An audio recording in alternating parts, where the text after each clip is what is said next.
Hello, this is Nick from Break Press Games, and today we're going to talk about Dungeon Crawl Classics and zero-level characters.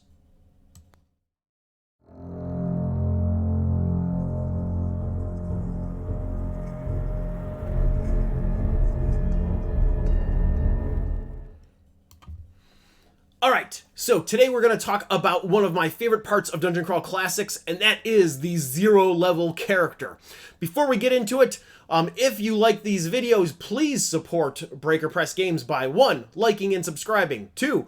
Going to our web store and buying a t-shirt or some of our content, or 3.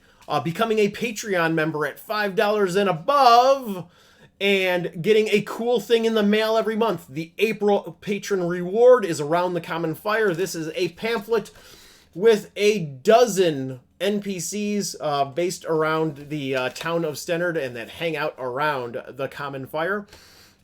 Yeah, it's just a cool little thing that for a judge would be a fun thing to have at the table during your game. So, moving on, let's talk about zero-level characters. So, first and foremost, the DCC rulebook points out that most will die in a dungeon alone and unknown. This is a very important point. And that's because Dungeon Crawl Classics, as I talk about in this video here, uses a funnel system in order to essentially level up characters. You start with 2 to 4 characters, and you generally only 1 or 2 of your characters is going to survive past that initial adventure. And then level up to become the character, the hero, or anti-hero that they are meant to be. So, what does a zero-level character look like? Well, first and foremost, you roll 3d6 down the line for your ability score. So strength, stamina, agility, intelligence, personality, luck, all of those, you're going to have a stat between 3 and 18. Additionally, you're going to roll 1d4 for hit points, and it's going to be modified by your stamina. You can never have less than 1 hit point, so even if you have a negative stamina modifier, it's still not going to go below 1. You can't die in character creation. But the best that you could ever have is 7 hit points. Actually, maybe with your Birth Augur, you might be able to squeeze 8 out. But that being said, generally speaking, you're going to have between 1 and 4 hit points on most of your characters. And so people will look at a character and they'll have 1 or 2 hit points and think, oh my goodness, this character's never going to make it. But never say never, my friend. So, after hit points, you start with 5d12 copper pieces. So between 5 and 60 copper pieces. You start with 0 XP, 1 piece of randomly rolled equipment. You start with an occupation, and that occupation comes with 1 trained weapon and a trade good. What type of trained weapon? Well, if you are a baker, you're going to get a rolling pin, and that's going to do 1d4 damage as a club. If you start as a farmer, you start off, you actually won the luck of the draw. You actually start off with a pitchfork, which does 1d8, which is the best starting weapon that you can get in the game. Additionally, you'll have a trade good. So in the case of a farmer, it might be some, like a bag of carrots or some type of farm animal.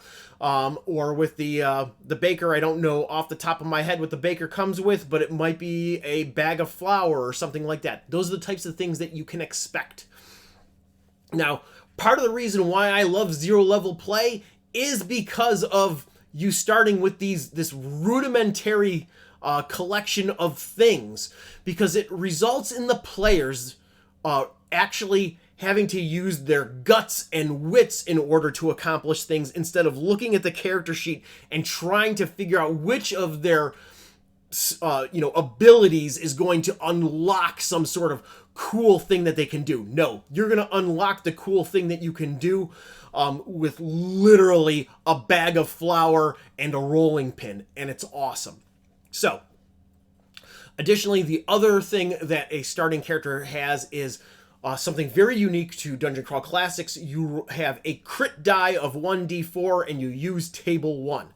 That sounds very archaic, but what it is that when you roll a d20 in an attack and you get a 20, your critical hit doesn't automatically do double damage or something like that. Instead, you're going to roll on a very cool table that will have an escalating series of results.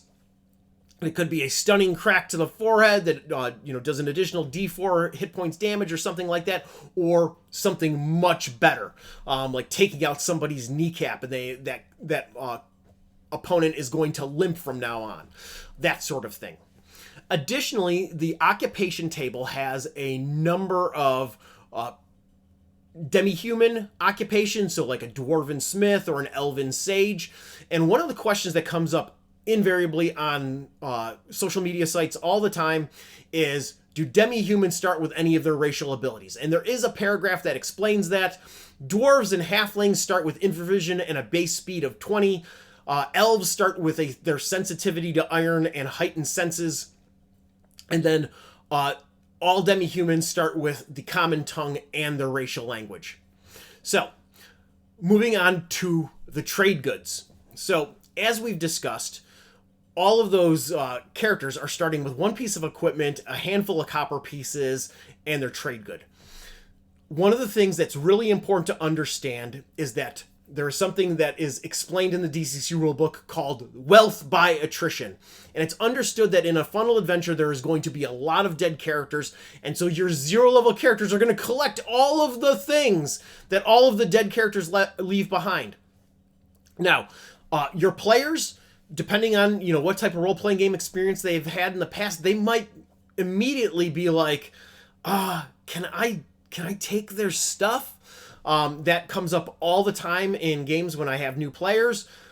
Those that are experienced with OSR games, they are going to immediately seize upon all of the dead characters like hyenas on a corpse. So understand that this is a very important part of Dungeon Crawl Classics, and it should be reveled in.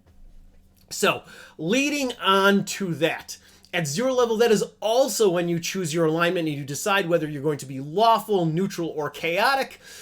So understand that happens at 0 level, and then you level up when you get to 10 XP.